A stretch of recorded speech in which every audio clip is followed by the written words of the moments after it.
Intermediate Algebra for Statistics, Rational Exponents Part 2.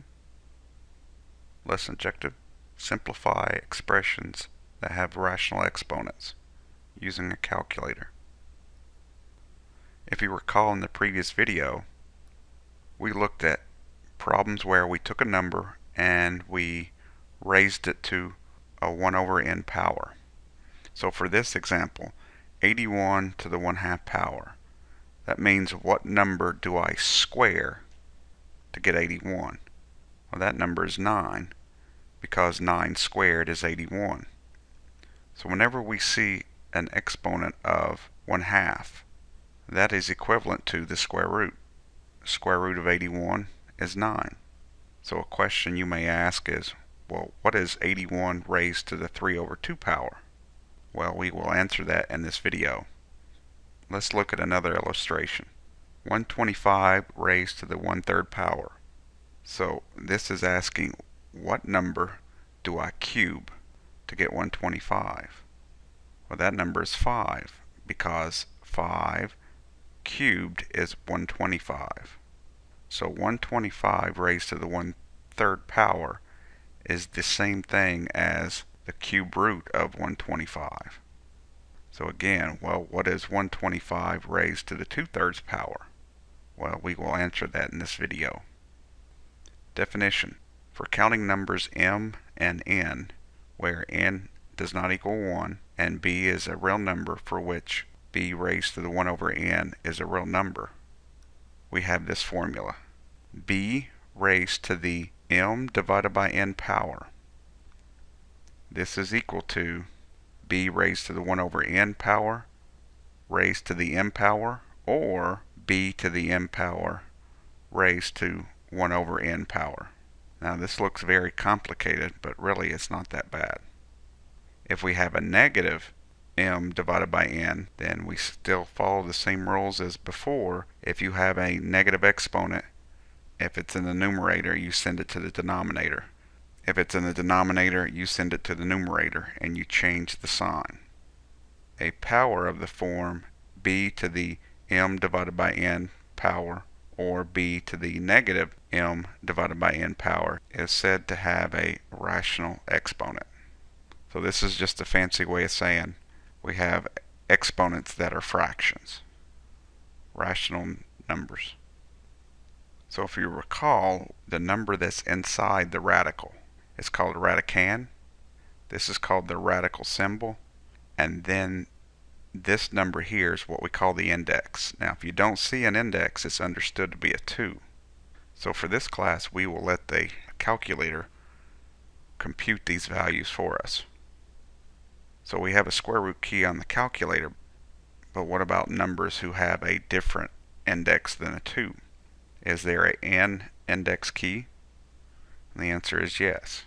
If we considered the 4th root of 10,000, now it turns out that 10,000 is equal to 10 raised to the 4th power. So if I compute this, 10 to the 4th power, and if I take the 4th root of that, the power and the index cancel. I should get back 10. But let's see that using the calculator. So what you have to do first is put the index.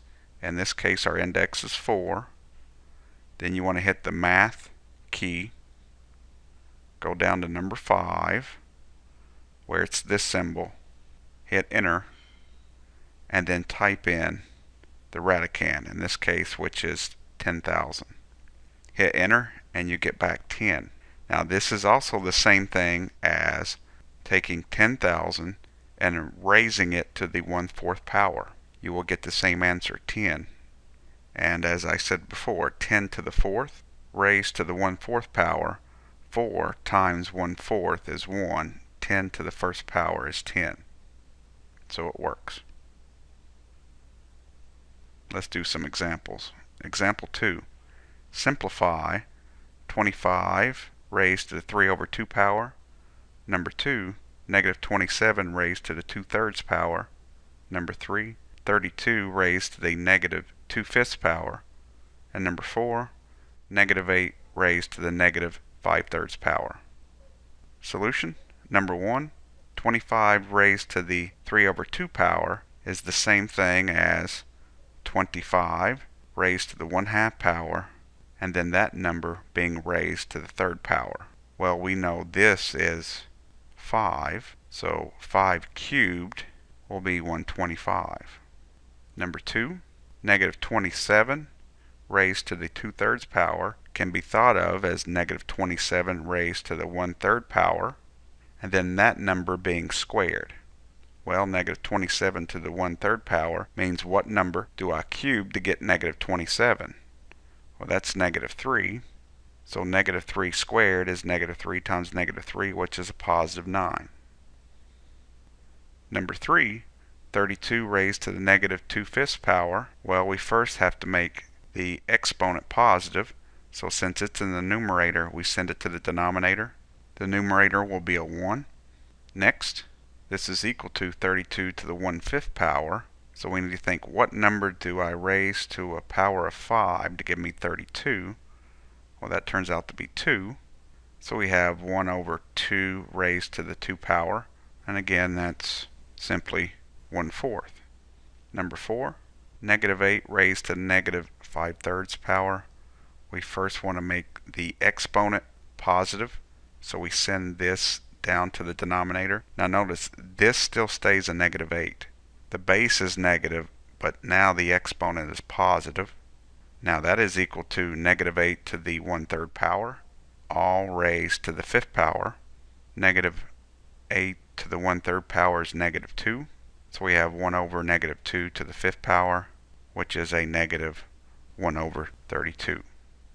Now again, for this class, we will let the graphing calculator compute these values for us. So using the graphing calculator, if I take 25 and raise it to the 3 over 2 power, I get 125. Negative 27 raised to the 2/3 power is 9. 32 raised to the negative 2/5 power is 0.25, or 1/4. And the last one, negative 8 raised to the 5/3 power is negative 32. Again, be very careful. If you leave off the parenthesis in your rational exponent, you will get a wrong answer. And if your base is negative, make sure you use parentheses around the base. So the correct answer is negative 32. This value is incorrect. Example 3.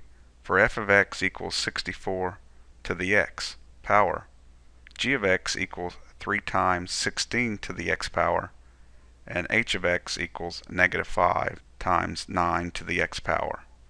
Find the following. Number 1, f of 2/3, 2, g of 3/4, and 3, h of negative 1/2. Solution.